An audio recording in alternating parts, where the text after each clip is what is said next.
No religious preaching. You can talk about your religion in general. Like, I don't mind if you come here and say, oh, I'm Christian, but you're not gonna come here.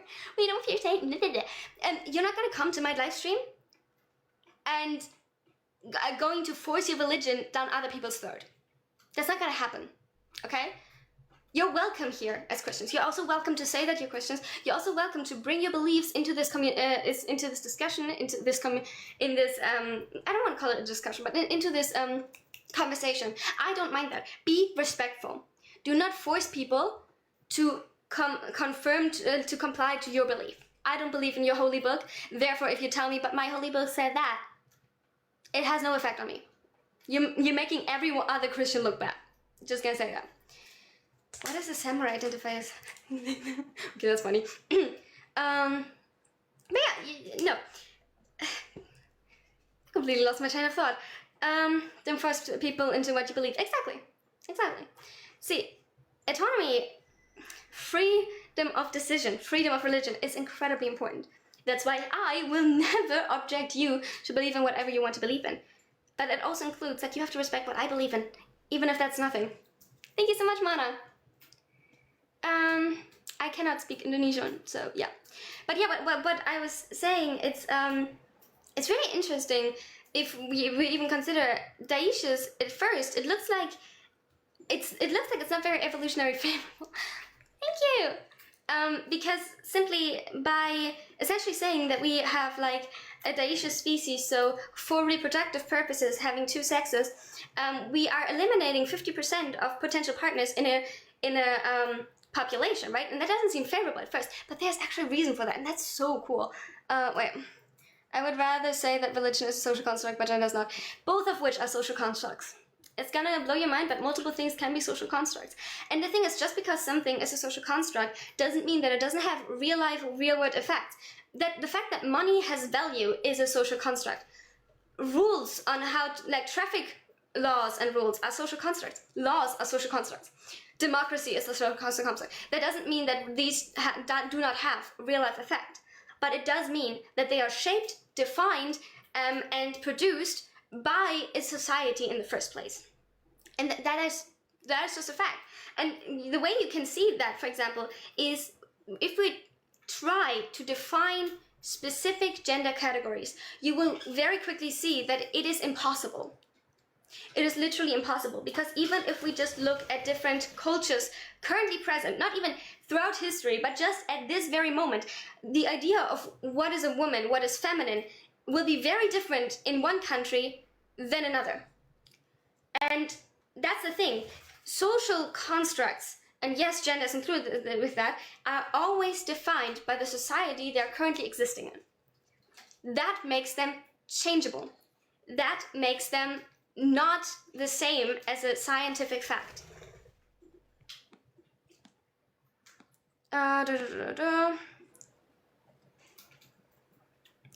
Is it different though? Is what different? Please be precise in your comments. Sorry, I'm having hypermobility in my joints. Do you have any hope of getting a child one day biologically? No thanks. I do not want to have children. I also would not be a good person to have a child. Men protect pregnant women because they are defenseless biologically. That is not true. That is very much not true. And I have to suspect that you have never been around a pregnant woman. Otherwise, you would very much know that defenseless is one of the last things you probably would call one.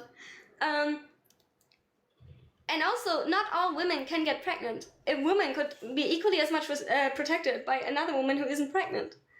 And in fact, throughout history, it has been mostly women like supporting other women and protecting other women. More than often, throughout history, women have supported each other and men have been the threat, not the protectors. Like, especially in today's society, what do you protect a pregnant woman from? Because it's not wild animals. So you're not willing to pass on your genetics, you'll leave the end of you. Yes, I have.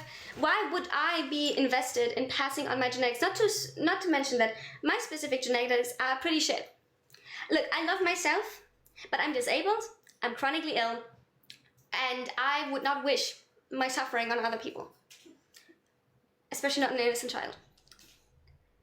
Every woman needs a woman to survive. Oh, I guess I haven't gotten that memo. Wait, I will die real quickly. Sorry, I have no man, so I'm dead. Because I cannot survive without one. Oh no! I see the light at the end of the tunnel. It's got a glass. It must be an angel.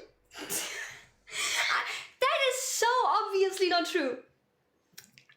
There are so many women who survive just fine without men. In fact, there are a lot of women in this world who would survive better if they had not a man in their life.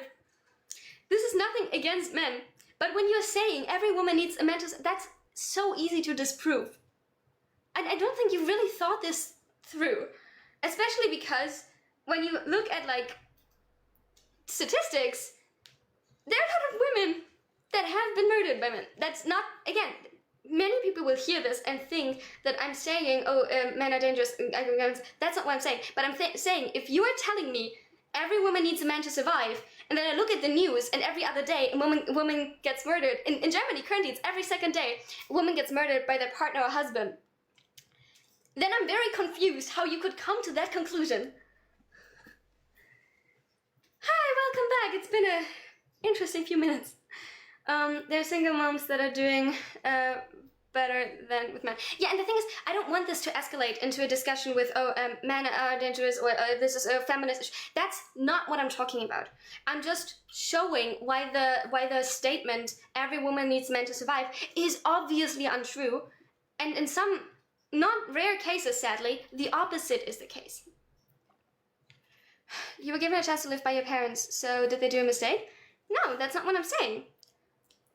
I don't even understand what you were trying to put in my mouth, because I have never at one point said that this is my lifestyle, I don't want to have children, so everybody shouldn't want to have children. That's not what I'm saying. I'm not saying having children was a mistake. I'm saying it's not for me. I'm saying, yes, that for me personally, the disabilities that I have are very disabling, and I don't see a reason to pass that pain onto someone else. Obviously, I consider my life worth living, but I would, given the circumstances, just not be a good person to have a biologically child, and that is okay. This is a personal decision for everybody who lives with potentially heritable diseases and disabilities to make. And it's not yours to make. Okay? To say, yes, if someone were to stay here and say nobody who has any kind of biological heritable disabilities and illnesses should ever have children, that would be eugenics. That would not be okay. That would be implying that no disabled life is worth living, and that's not true. I never said that was the only reason I didn't have children. But I said, when you said why I didn't, that I should be so invested in sparing my genetics, that I personally don't want to do that. And that's an okay thing to say. Because those are completely two different things, as to say that nobody with a disability should have children. And if you can't see that, I don't really know how to explain it to you. And if you insist to continue to straw-manning my arguments, I don't think you're actually interested in an honest and genuine conversation. Understand? Yeah, because she doesn't want to give a child any difficulties in life. Well, it's your choice, but it's the wrong one, dear. Okay, I will ask you this. Let's assume for a second I will have a child. Do you know anything about my life? No, you don't. I am not fit to care for a child. I'm not. You don't know all my diagnoses, but there are days where I cannot feed myself. And you think I should have a child so that it could potentially be neglected and starved. Men protect women from what? What was the comment? Men protect women from other men or wild animals. Great. So men protect women because men exist. Tell me again why women need men. I know you're beautiful and your baby will be beautiful. That's not the point. Do you really think beauty is what matters in this discussion? It's not. I know I don't need to justify myself. Even just not, thank you so much for the heart. Even just not wanting children is valid. Because that is important. Children need to be wanted. If you don't want your child will know that, and that's, you know. But even if we talk about this, I am not in a position where I should have a child. Any child under my care would not have a good life. And it's okay to recognize and to say that. Because I personally find it more selfish to put a child into the world just because you either are told you have to, or just because you want to further your genetics or anything, and then to neglect that child because I'm not capable of meeting their emotional needs and their like just not meeting their needs. I find it more selfish if in a situation where I knew that I could not adequately care for a child, causing it to have a variety of issues, who then just have a child. You said they'd have to care of it alone. Okay, who's gonna take care of it? Who's gonna take care of it? Because I can't. Tell me, who is going to take care of it? Sometimes TikTok automatically deletes comments, but I don't quite know. You have a bird? I have 3 birds, and I love my birds so much. But yeah, no, by all means, tell me, who is going to take care of the child? Because the whole idea of it takes a village to raise a child is not remotely true in not today's day and age. So many are left alone to take care of their children. There are so many cases of mothers who hurt or even unalive their children. And you're going to tell me, going to tell me right now, the dad? Yeah, right. Not to mention that I don't think 2 people are enough to take care of a child, because that is going so great.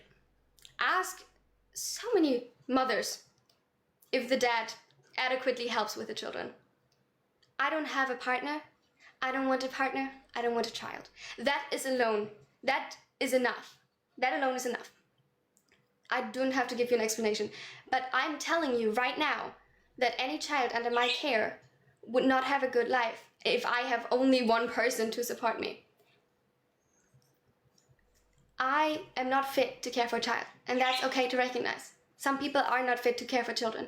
You don't know what my disabilities look like. You don't know how much they disable me in day-to-day life.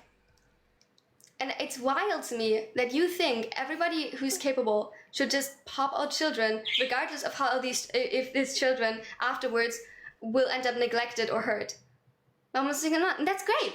And I'm happy for your mom